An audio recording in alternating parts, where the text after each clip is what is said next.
Assalamualaikum warahmatullahi wabarakatuh. Selamat pagi anak-anak. Apa kabarnya hari ini? Semoga dalam keadaan sehat walafiat ya. Anak-anak, silakan sekarang kalian keluarkan buku temanya. Tema 1, selamatkan makhluk hidup. Sebelum kita belajar, alangkah baiknya kita berdoa terlebih dahulu ya. Silahkan kalian berdoa masing-masing. Setelah berdoa, silahkan kalian buka halaman 3, subtema 1, tumbuhan sahabatku. Ibu akan menjelaskan untuk hari ini yaitu 2 pembelajaran. Yang pertama, pembelajaran 1 terlebih dahulu di halaman 3 yaitu KD 3.1 Bahasa Indonesia. Di sini Ibu akan menjelaskan tentang ide pokok pada paragraf. Kalian pasti sudah tahu ya, apa itu ide pokok? Karena pembelajaran ide pokok pada suatu paragraf itu sudah belajar dari kelas 4, kelas 5, dan sekarang kita bertemu lagi di kelas 6. Pasti masih ingat ya? Ide pokok disebut juga gagasan utama atau gagasan pokok. Ide pokok adalah ide gagasan yang menjadi pokok perkembangan pada suatu paragraf. Jadi ide pokok ini terdapat dalam kalimat utama. Dalam suatu paragraf hanya ada satu ide pokok. Ide pokok terletak di awal, akhir, atau di awal dan akhir paragraf. Langkah-langkah untuk menemukan ide pokok itu bagaimana sih? Yang pertama, kalian harus membaca bacaan itu dengan sesama atau dengan benar. Yang kedua, menelaah, mencari isi paragraf dengan benar. Yang ketiga, menentukan ide pokok paragrafnya. Pokoknya kalian harus dilihat itu kuncinya kalau mencari ide pokok paragraf itu di awal, akhir, atau awal dan akhir paragraf. Ya. Nah, dari paragraf tersebut pengertiannya adalah suatu bentuk bahasa yang merupakan hasil penggabungan beberapa kalimat untuk menyampaikan suatu gagasan. Paragraf memuat informasi yang akan disampaikan penulis kepada pembaca, ya. Jadi apa itu informasi? Nah, informasi itu adalah sekumpulan fakta yang menggambarkan sebuah peristiwa atau kejadian tertentu. Jadi kita sering mendapatkan informasi. Nah, informasi itu sangat bermanfaat. Agar apa? Agar kita mengetahui atau memahami suatu hal yang terjadi. Bagaimana sih cara menemukan informasi yang penting dari teks tersebut? Nah, yang pertama, kita membaca judul teksnya tersebut. Yang kedua, membaca dengan cermat untuk mengetahui isi teks. Yang ketiga, membuat daftar pertanyaan untuk setiap paragraf, sehingga kita memudahkan dalam memperoleh informasi dari teks tersebut. Nah, coba sekarang kalian dibaca tentang yuk mengenal bunga matahari. Di situ banyak sekali tentang ide pokoknya. Kalian silakan buka yang halaman 4. Di situ ada bacaan. Setelah membaca teks tersebut, temukan ide pokok dan informasi penting yang terdapat pada paragraf. Kalian silahkan isi ide pokok paragraf pertama, ide pokok paragraf kedua. Kalau tidak cukup, kalian boleh kerjakan di kertas lembar lalu di hektar, ya. Sekarang Ibu akan melanjutkan yang IPA KD 3.1. Di sini menjelaskan tentang perkembangbiakan secara generatif. Nah, kita lihat di sini ada bagian-bagian bunga. Di sini ada gambar bunga matahari. Ibu akan menjelaskan dulu apa saja sih bagian-bagian bunga. Bagian-bagian pada bunga ini yaitu ada kepala putik, ada tangkai putik, ada kepala sari, ada benang sari, ada mahkota, ada kelopak, ada dasar bunga, ada bakal biji, ada tangkal bunga. Dari perkembangan secara generatif ini, serbuk pada bunga dan kepala putik itu benang sari merupakan alat kelamin jantan. Nah, sedangkan putik merupakan alat kelamin betina. Bunga yang lengkap terdiri dari tangkai bunga, ya. Kelopak bunga, mahkota, benang sari, dan putik. Dan bunga yang memiliki benang sari dan putik merupakan bunga sempurna, seperti contohnya ada pada bunga mangga, itu kan suka ada benang sarinya ya. Jambu, kembang sepatu, mawar, tembakau, anggrek, dan tomat. Bunga yang hanya memiliki putik saja dan tidak sempurna itu seperti bunga kelapa, kamboja, padi, jagung, dan salak, ya. Dari perkembangan generatif ini adalah pengertiannya yaitu perkembangbiakan yang dilakukan melalui proses penyerbukan dan pembuahan. Perkembangbiakan generatif memiliki manfaat. Manfaatnya untuk apa? Yang pertama, akar yang kuat. Yang kedua, penyebaran menjadi lebih luas. Yang ketiga, menghasilkan variasi baru. Keempat, menghasilkan buah tanpa biji serta memiliki kemampuan adaptasi yang tinggi. Nah, dari penyerbukan tersebut tuh kita akan bagi menjadi 4, yaitu ada penyerbukan sendiri, penyerbukan tetangga, penyerbukan silang, dan penyerbukan bastar. Apa itu penyerbukan sendiri? Penyerbukan sendiri itu jika serbuk sari pada putik berasal dari bunga yang sama. Dan yang penyerbukan tetangga bila serbuk sari terbang ke ke bunga yang berbeda tapi masih dalam satu pohon, ya.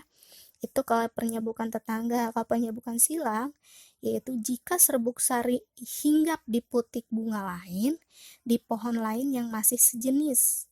Kalau penyerbukan bastar yaitu jika serbuk sari jatuh di putik bunga lain dan tumbuhan yang berbeda jenis. Jadi itu pengenalan dari perkembangbiakan generatif dan bagian-bagian bunga. Nah, coba sekarang kalian kerjakan yang halaman 5. Halaman 5 yang yuk berdiskusi. Di sini kalian silahkan gambar terlebih dahulu untuk bunga sepatu. Digambar terlebih dahulu.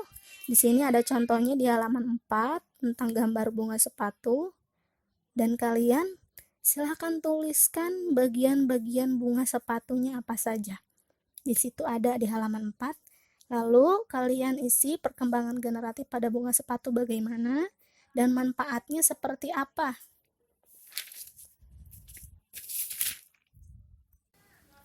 Baik, kita lanjutkan.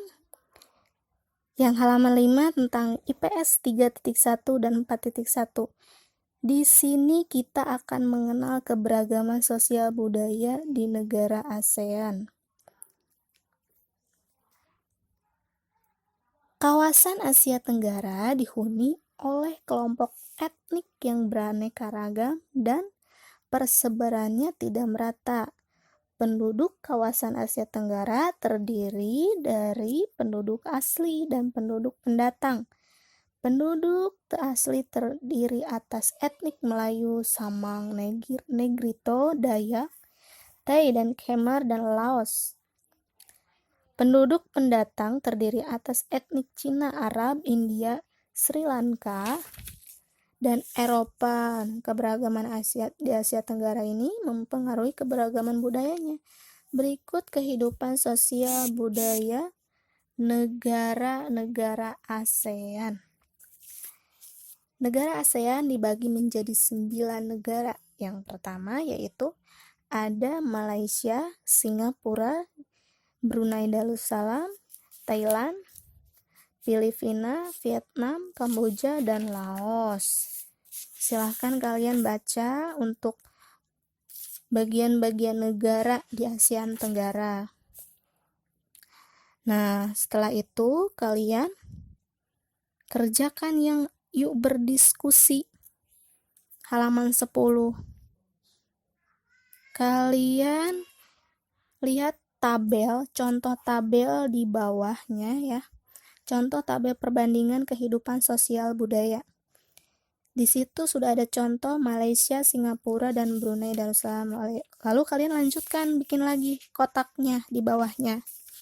Ya, berarti kalian lanjutkan yang negara Thailand, Filipina, Vietnam, itu kan 3. Terus yang kolom selanjutnya yaitu Kamboja, Laos, dan Myanmar. Lalu cari persamaan dan perbedaannya itu apa. Ya. Nah, itu untuk pembelajaran 1. Sekarang Ibu akan lanjut ke pembelajaran 2. Ya. Di sini pembelajaran 2 yaitu tentang PPKN 3.1. Yuk mengenal nilai-nilai Pancasila. Yang kalian ketahui apa sih itu panca dan sila? Panca itu artinya yaitu 5. Kalau sila itu berarti batu sendi. Nah, jadi Pancasila merupakan rumusan dan kehidupan berbangsa dan bernegara bagi seluruh rakyat Indonesia. Sebagai dasar negara, Pancasila memiliki fungsi utama. Yang pertama itu untuk apa? Ideologi negara. Yang kedua untuk dasar negara, jiwa bangsa, kepribadian bangsa, bangsa hidup, pandangan hidup bangsa, sumber dari segala sumber hukum atau sumber tertib hukum, perjanjian luhur, cita-cita dan tujuan bangsa, falsafah hidup yang mempersatukan bangsa.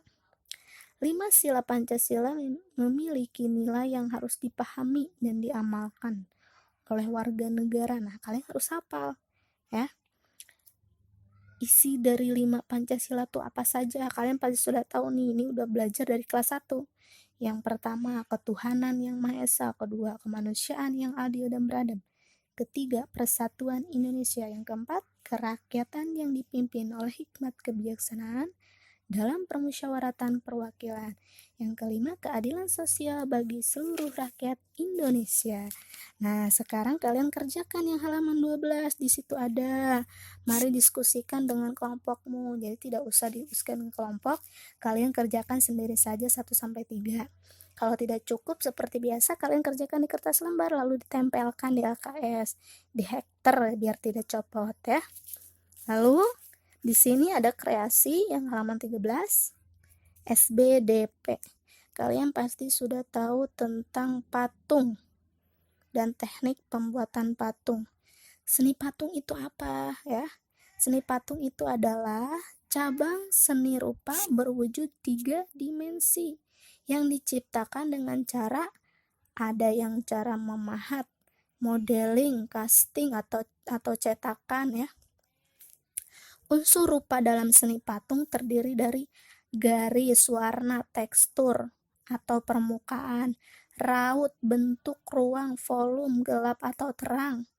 Nah, secara umum patung memiliki fungsi. Yang pertama untuk apa? Ada fungsi patung religi, berfungsi untuk misalkan sarana beribadah ya. Dan bermakna religius. Ada patung monumen sebagai peringatan peristiwa bersejarah atau jasa seorang pahlawan.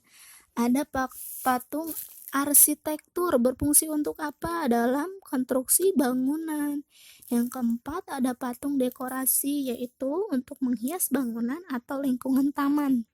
Yang kelima ada patung seni untuk dinikmati keindahan bentuknya. Nah, sekarang kalian silahkan membuat kreasi patung. Lihat di halaman 13 ada ayo berkreasi patung dari tepung. Kalian boleh bikin dari tepung singkong, tepung tapioka, tepung kanji, tepung beras, lalu kalian gunakan lem putih. Lem putih itu seperti lem pox atau bisa gunakan juga lem kayu. Nah, di situ ada langkah-langkahnya, kalian dibaca, lalu kalian setelah jadi dan dari adonan tersebut, kalian boleh bentuk apa saja. Mau bentuk seperti di gambar ini, bentuknya pinguin, pokoknya sekreasi kalian. Nah, dikumpulkannya nanti saat pengumpulan tugas. Saat pengumpulan tugas berarti kreasi kalian harus dikumpulkan juga. Ya. Mungkin pembelajaran yang Ibu berikan pada hari ini cukup sekian. Kurang lebihnya mohon maaf. Wabillahi taufiq wa hidayah. Wassalamualaikum warahmatullahi wabarakatuh.